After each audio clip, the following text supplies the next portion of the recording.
To Vishish classes. Yesterday we have done chemistry chapter first, matter in our surroundings. Then we have done physical nature of matter. In physical nature of matter, we have done matter is made up of particles. The particles of matter are small in size. The particles of matter are continuously moving. The particles of matter have space between them, and the particle of matter attract each other. ठीक है. उसके बाद I have given you work to solve these questions. Write in your notebook either rough or fair. ठीक है. I think guys कि आपने लिख लिया होगा सबने ये क्वेश्चन आंसर्स. जिसने नहीं लिखे एक बार दोबारा फिर बोल देती हूँ. फर्स्ट तो मैंने कर दिया था एक्सप्लेन, सेकंड भी वैसे मैंने बोल दिया था कि smell of hot sizzling food reaches you several metres away, but to go the smell from cold food you have to go close. क्योंकि बेटा जो पार्टिकल जब गर्म हो जाते हैं तो उनकी काइनेटिक एनर्जी बढ़ जाती है. ठीक है. जिसके कारण कि जो हॉट सिजलिंग फूड के पार्टिकल्स हैं उसकी स्मेल हमें जल्दी आ जाती है. एयर में डिफ्यूज हो जाते हैं गर्म होने के कारण. जो गैसेस के मॉलिक्यूल्स हैं due to kinetic energy randomly move करने लग जाते हैं वो. इसलिए हमें जो गर्म खाना है उसकी स्मेल जल्दी आ जाती है बजाय कि ठंडे खाने के. ठीक है. Write your own words. उसके बाद diver is able to cut swimming pool. एक तैराक फटाफट स्विमिंग पूल में क्यों तैर जाता है? क्योंकि हमने पढ़ा है कि मैटर की 3 स्टेट्स होती हैं, सॉलिड लिक्विड गैस. हमने पढ़ा है जो लिक्विड्स होते हैं उनमें स्पेसिस होते हैं, इंटरमोलिकुलर फोर्स उनमें कम होती है. ठीक है. और इंटरमोलिकुलर स्पेस ज़्यादा होती है जिसके कारण एक डाइवर एबल हो जाता है स्विमिंग पूल को ईजिली पार करने में. उसके बाद कैरेक्टरिस्टिक ऑफ मैटर जो मैंने अभी पहले ही बोले हैं 3 और 4 points you have to write down in your notebook either rough और फेयर. ठीक है. उसके बाद फिर हमने किया था नेक्स्ट 3 स्टेट्स की थी, सॉलिड लिक्विड और गैस. उसके बारे में भी आपको पता होना चाहिए. सॉलिड क्या होते हैं? रिजिड होते हैं, लिक्विड्स नहीं होते और गैसेस भी नहीं होते. ठीक है. और डिफरेंस में क्या लिखोगे? सॉलिड्स में डिस्टिंक्ट बाउंड्रीज होती हैं, लिक्विड्स में नहीं होती. ठीक है. और उसमें गैसेस में भी नहीं होती. सॉलिड की डेफिनेट शेप डेफिनेट वॉल्यूम है, लिक्विड की डेफिनेट वॉल्यूम तो है लेकिन डेफिनेट शेप नहीं है. और गैसेस के मॉलिक्यूल्स फ्रीली मूव करते हैं. सॉलिड्स में इंटरमोलिकुलर फोर्स ज़्यादा होती है जिसके कारण हम उसे इजीली तोड़ नहीं पाते. लिक्विड्स में लेस होती है कंपैरेटिव टू सॉलिड. और गैसेस में बिल्कुल नहीं होती इंटरमोलिकुलर फोर्स जिसके कारण वो फ्रीली मूव करते हैं. इंटरमोलिकुलर अगर स्पेस देख लें तो सॉलिड्स में भी बिल्कुल नहीं होते. लिक्विड्स में सॉलिड से कंपैरेटिवली ज़्यादा होते हैं और गैसेस में भी नहीं होते. तो ये आप डिफरेंस लिख सकते हो. ठीक है. ऐसे ही मैंने ये आपको क्वेश्चन दिया था कि आपने the mass per unit volume of a substance is called density. तो ये आपने डेंसिटी के अकॉर्डिंग आंसर लिखने थे कि इंक्रीजिंग डेंसिटी सबसे कम डेंसर कौन है? सबसे कम भारी. डेंसिटी का मतलब होता है सबसे कम भारी कौन से होते हैं वो हमने लिखना होता है. तो एयर आएगा पहले. ठीक है. इंक्रीजिंग ऑर्डर में लिखना था. सबसे कम भारी एयर है. उसके बाद एग्जॉस्ट ऑफ चिमनीज है. ठीक है. उसके बाद कॉटन है. कॉटन के बाद वाटर है. वाटर के बाद हनी है. हनी के बाद चौक है. फिर आयरन है. ठीक है. ये आपने लिखना था. तो नेक्स्ट है tabulate the difference in characteristic of states of matter. तीनों के डिफरेंस करने थे हमने. उसके बाद comment upon the following. Rigidity की डिफाइन, कंप्रेसिबिलिटी की डिफाइन, फ्लूइडिटी की define, filling a gas container की डिफाइन, शेप की डिफाइन, काइनेटिक एनर्जी की डिफाइन और डेंसिटी की डिफाइन. देखो बेटा आपकी बुक में ये सारे दिए हुए हैं जैसे हमने कल किया था. जो मैं आपको दोबारा दिखा देती हूँ.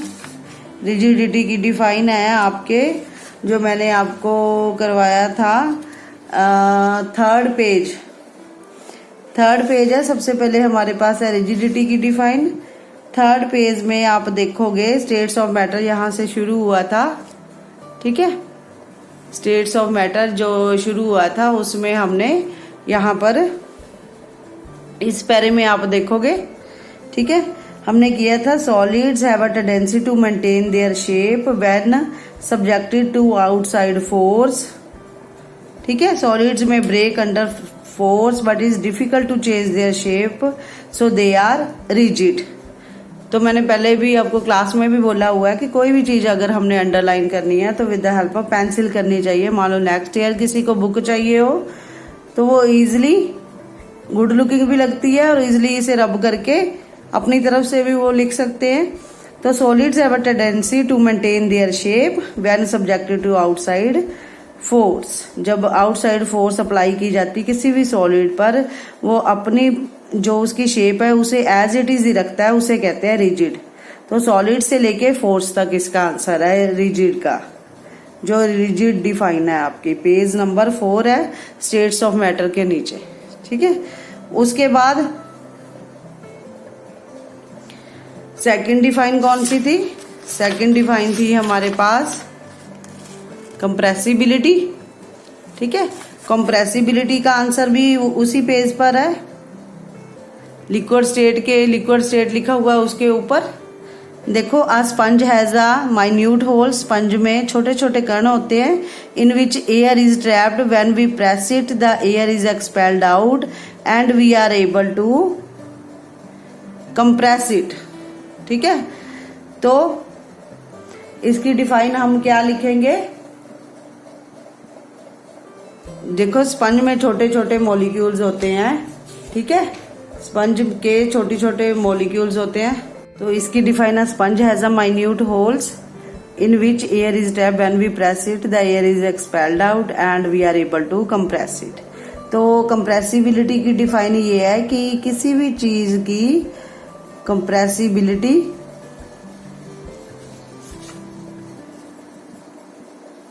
आप लिखोगे the tendency of a substance या material, the tendency TENDENCY tendency of a material, the tendency of a material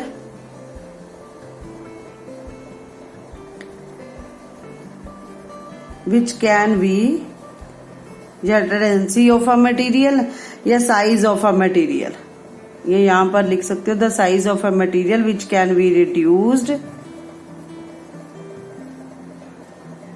in size which can be reduced by applying pressure.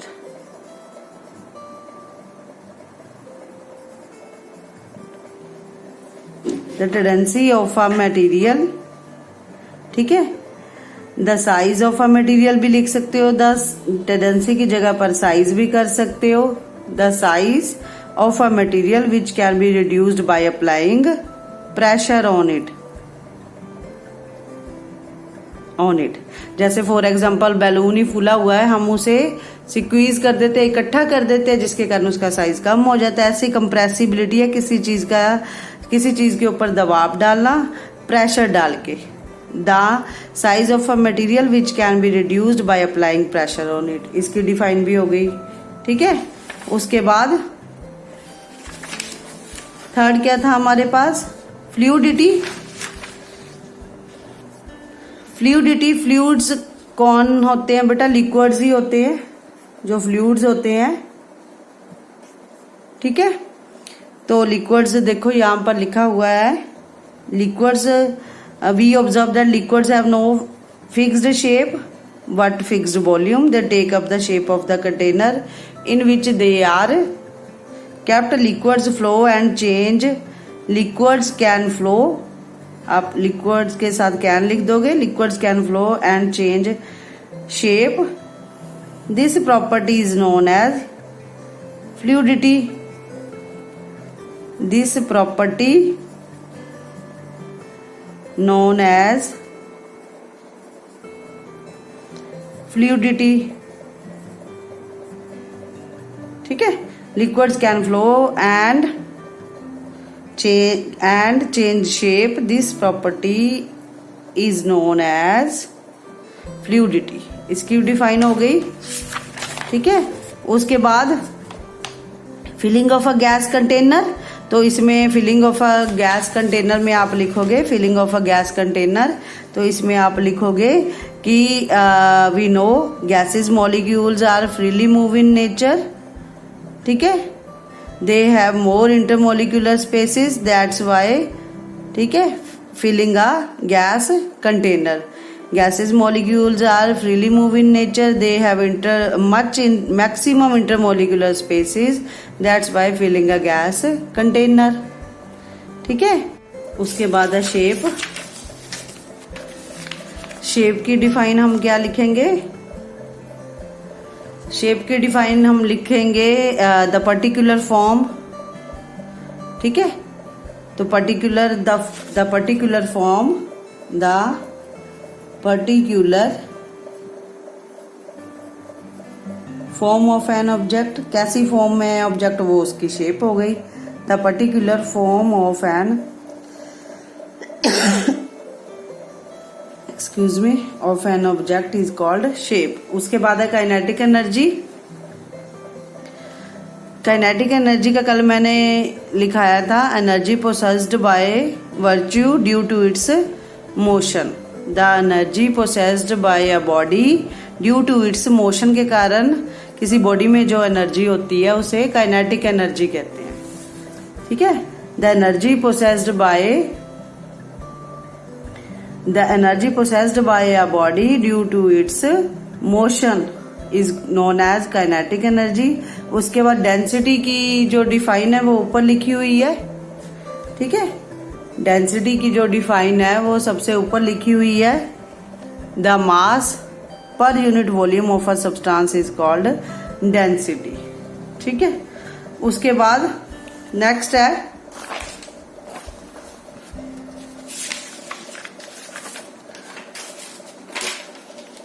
Next question है हमारा, give reasons a gas fills completely the vessel in which it is kept. एक gas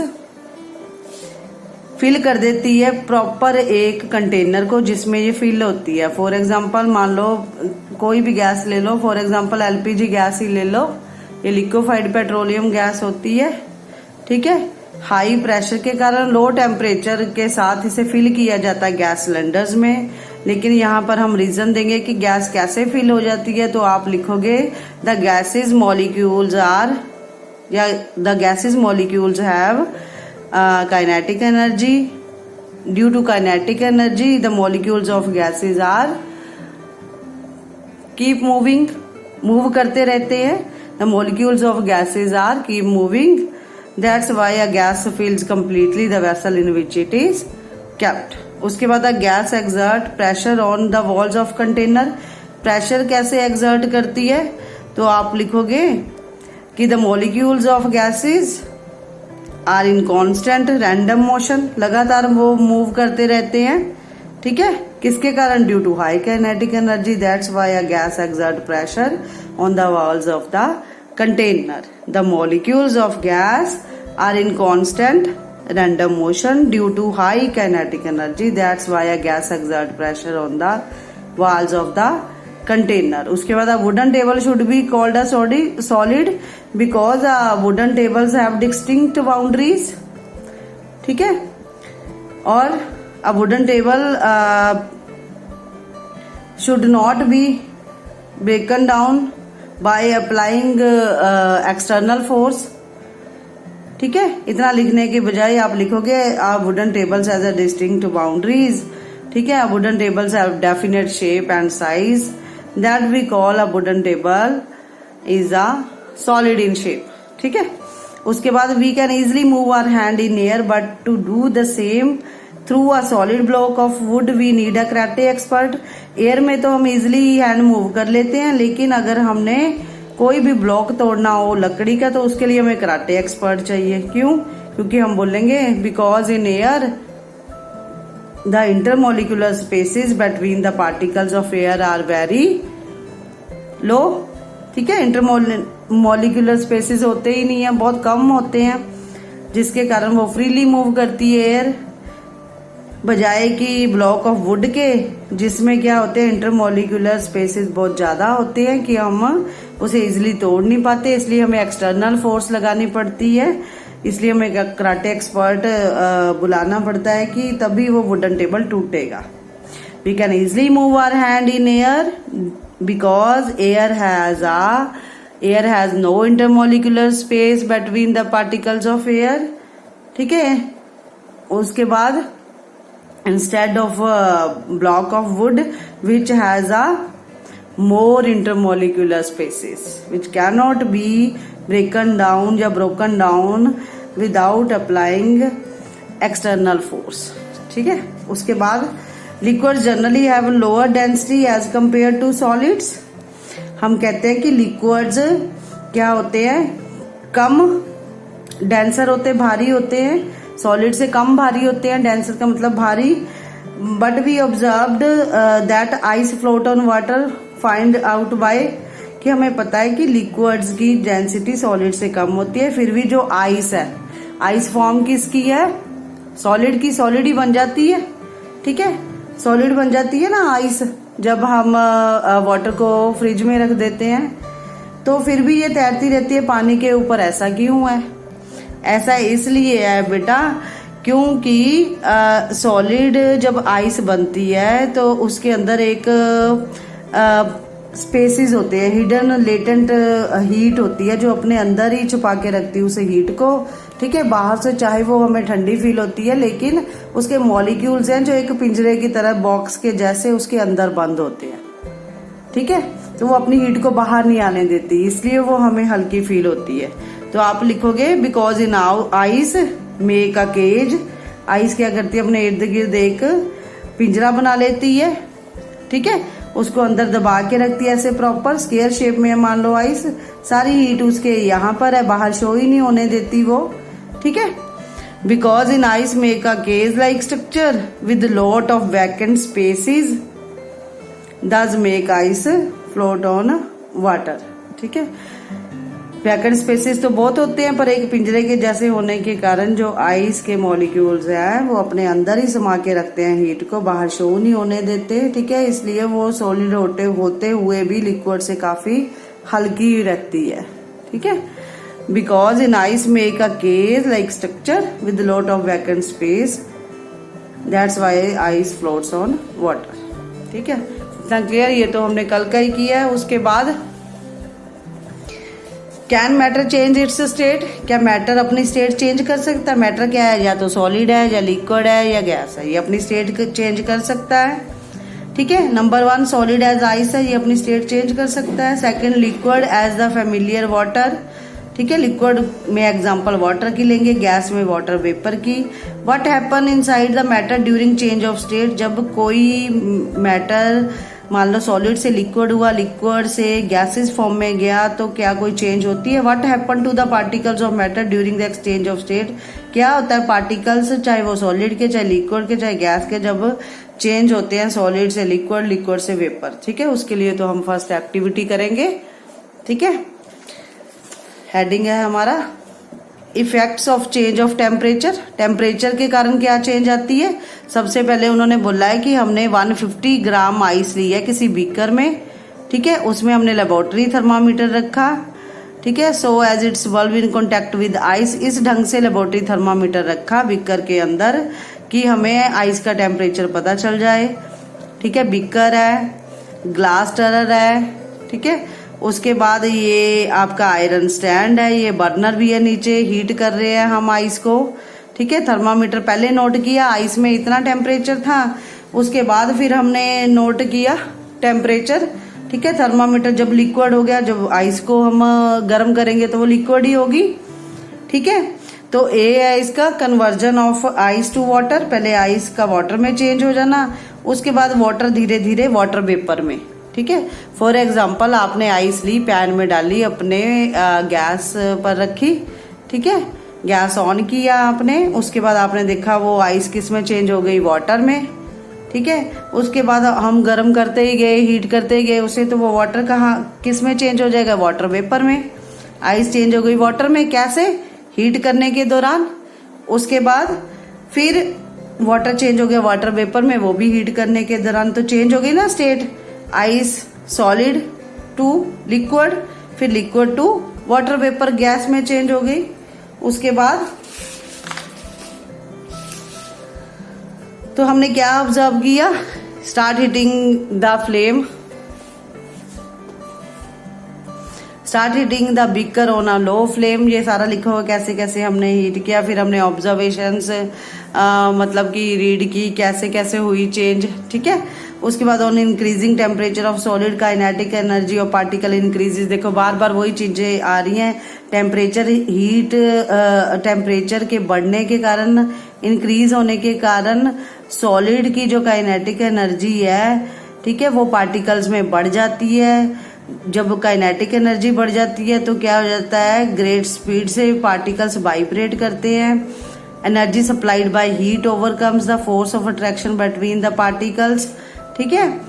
the particles leave their fix position, जो position particles की वो change कर देते heat होने के कारण। जैसे आइस के पार्टिकल्स मेल्ट हो गए वाटर में और वाटर की स्टेट चेंज हो गई वाटर वेपर में, कैसे, जब हीट हो गई, ठीक है। A stage is reached when solid melt and is converted to liquid. पहले हमने आइस सॉलिड थी, मेल्ट होके वो लिक्विड बन गई। तो उसके बाद temperature at which solid melt to become a liquid at atmospheric pressure, ठीक है, इज कॉल्ड मेल्टिंग पॉइंट। मान लो मेल्टिंग पॉइंट की आपको डिफाइन आए तो आप टेम्परेचर, द टेम्परेचर से लेके मेल्टिंग पॉइंट तक, आपको कोई बोले मेल्टिंग पॉइंट क्या होता है तो आप बोलोगे the temperature at which solid melt to become a liquid at the atmospheric pressure is called its melting point, ठीक है। तो उसके बाद इसमें लिखा हुआ है the melting point of a solid is an indication of strength of the force of attraction between its particles. Melting point के कारण आपको पता है सॉलिड धीरे धीरे पिघल कर वाटर में चेंज हो जाती है। मेल्ट होना सॉलिड का ये शो करता है कितनी फोर्स ऑफ अट्रैक्शन थी सॉलिड के पार्टिकल्स में। उसके बाद मेल्टिंग पॉइंट हमारा कितना होता है, आइस का कितना होता है, 273.16 केल्विन, ठीक है। मैंने बोला था ना आपको टेम्परेचर लेबोरेटरीज में केल्विन में मेजर होता है, ठीक है। और नॉर्मल हमारे बॉडी का टेम्परेचर सेल्सियस में मेजर होता है, जो घर में थर्मामीटर है, ठीक है। 37 डिग्री सेल्सियस हमारा नॉर्मल बॉडी टेम्परेचर है, या 98.4 डिग्री फ़ारेनहाइट है। The process of melting, the change of solid state into liquid state is known as fusion.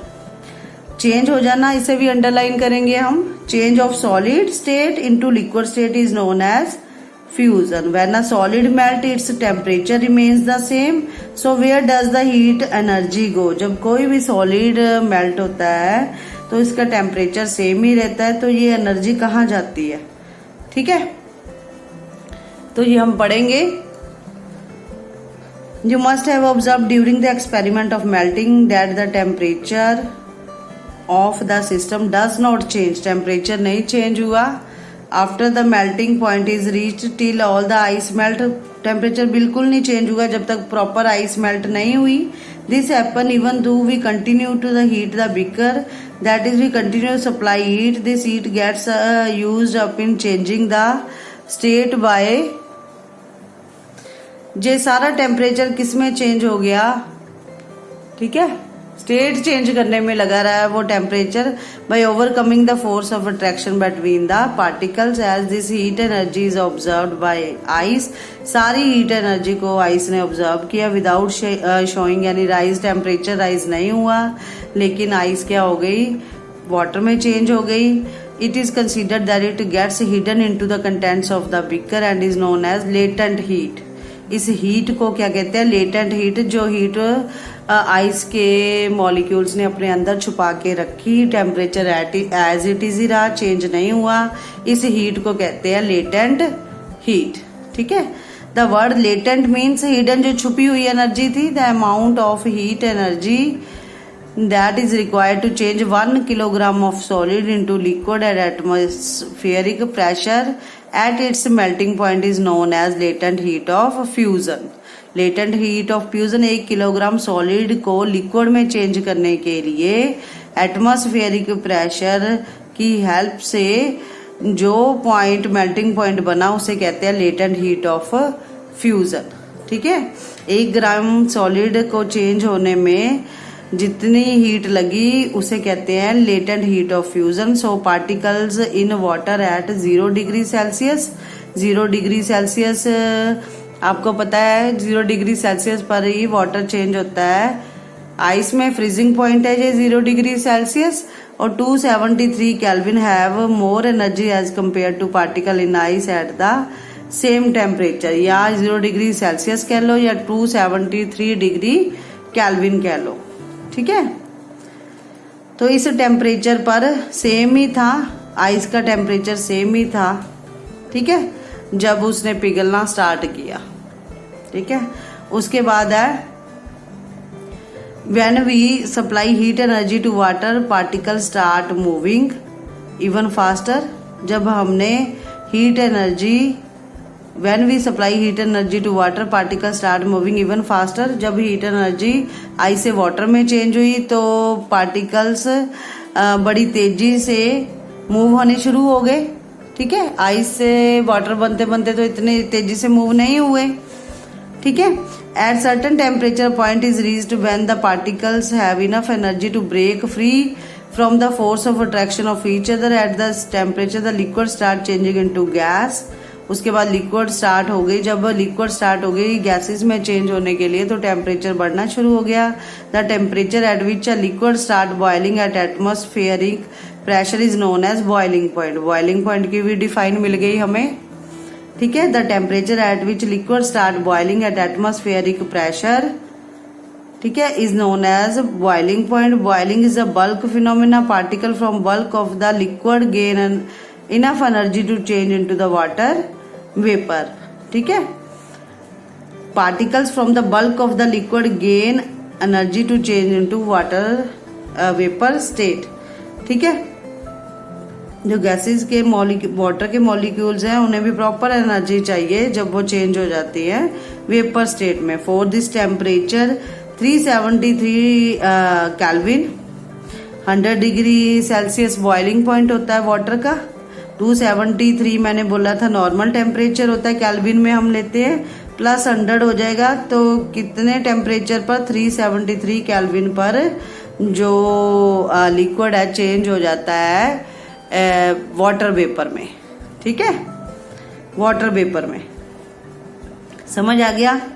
100 क्या है, boiling point of water. 0 degree Celsius जब आइस है, आइस का temperature है 0 डिग्री सेल्सियस और 373 केल्विन है जब वाटर चेंज हो जाता है वाटर वेपर में या गैसियस फॉर्म में, ये उसका टेम्परेचर है। 100 डिग्री सेल्सियस वाटर का बॉइलिंग पॉइंट है, 0 डिग्री सेल्सियस फ्रीजिंग पॉइंट है। ठीक है, किसका, आइस का, वाटर का फ्रीजिंग पॉइंट कह लो। ठीक है, जब आइस बनती है 0 डिग्री सेल्सियस पर बनती है। उसके बाद can you define the latent heat of vaporisation. Vaporisation वही हो गई जब लिक्विड चेंज हो गया वाटर वेपर में।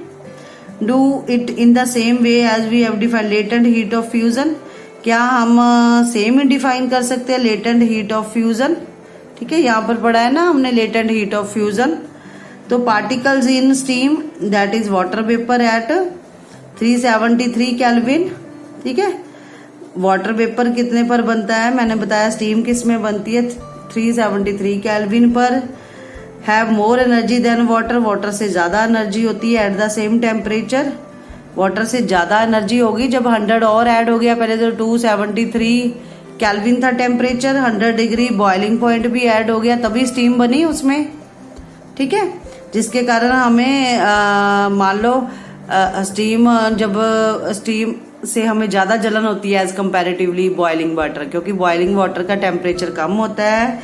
हमने पढ़ लिया है स्टीम का टेम्परेचर 373 केल्विन होता है। ठीक है, this is because particle in steam have absorbed extra energy absorb की है तो in the form of latent heat of vaporisation. ठीक है, तो अब latent heat of vaporisation, particle in steam have absorb extra energy in the form of latent heat of vaporisation. ठीक है, this is called latent heat of vaporisation. ठीक है, कितनी है latent heat of vaporisation? 373 kelvin. उसके बाद है solid state change हो गई, हीट करने पर लिक्विड में, लिक्विड कूल करने पर सॉलिड में चेंज हो गया। सॉलिड को हीट किया, आइस को हीट किया तो वो लिक्विड बन गई, लिक्विड को दोबारा फ्रिज में रखा तो वो सॉलिड बन गई। लिक्विड को हीट किया तो गैसी स्टेट, गैस को दोबारा हमने कूल किया तो लिक्विड स्टेट। ठीक है, मान लो एक पैन है, उसमें आपने वाटर को गर्म किया, आप इधर उधर चले गए, आपने देखा है कि वापिस आके देखा, फटाफट आपने गैस बंद कर दी, जो थोड़े बहुत वाटर के पार्टिकल से प्लेट पर लगे रह गए, ठंडे होने के बाद वो दोबारा वाटर बन गए। ऐसे लिक्विड स्टेट को जब हमने हीट किया वाटर को, वो गैस में चेंज हो गई। गैस जब ठंडी हुई, प्लेट ऐसी ही पड़ी रही, आफ्टर सम टाइम वो फिर उसके ऊपर ड्रॉप्स बन गए लिक्विड के। ठीक है, we infer that the state of matter can be change into another state by changing temperature. किसी भी स्टेट को हम दूसरी स्टेट में कैसे चेंज कर सकते हैं? टेम्परेचर चेंज होने के कारण। ठीक है, ठीक है, एक बार दोबारा बेटा पढ़ लेना, नहीं समझ आया मैम से पूछ लेना, कमेंट बॉक्स करना, कमेंट जरूर किया करो प्लीज। जो बच्चे देख रहे हैं मैम की वीडियो कैसी लगी। ठीक है, so we infer that states of matter can be change another state by changing the temperature. किसी भी स्टेट ऑफ मैटर को solid to liquid, liquid to gas हम तब चेंज कर सकते हैं जब हम हीट करते हैं या कूल करते हैं। ठीक है, कैसे? टेम्परेचर की हेल्प से। We have learn that substances around us change state from solid to liquid but from liquid to gas on application of heat. ठीक है, एक बार जो ये नोट दिया होता है नीचे, बड़ा मतलब अच्छा होता है, पढ़ना भी चाहिए। Kelvin is the SI unit किसकी है? टेम्परेचर की।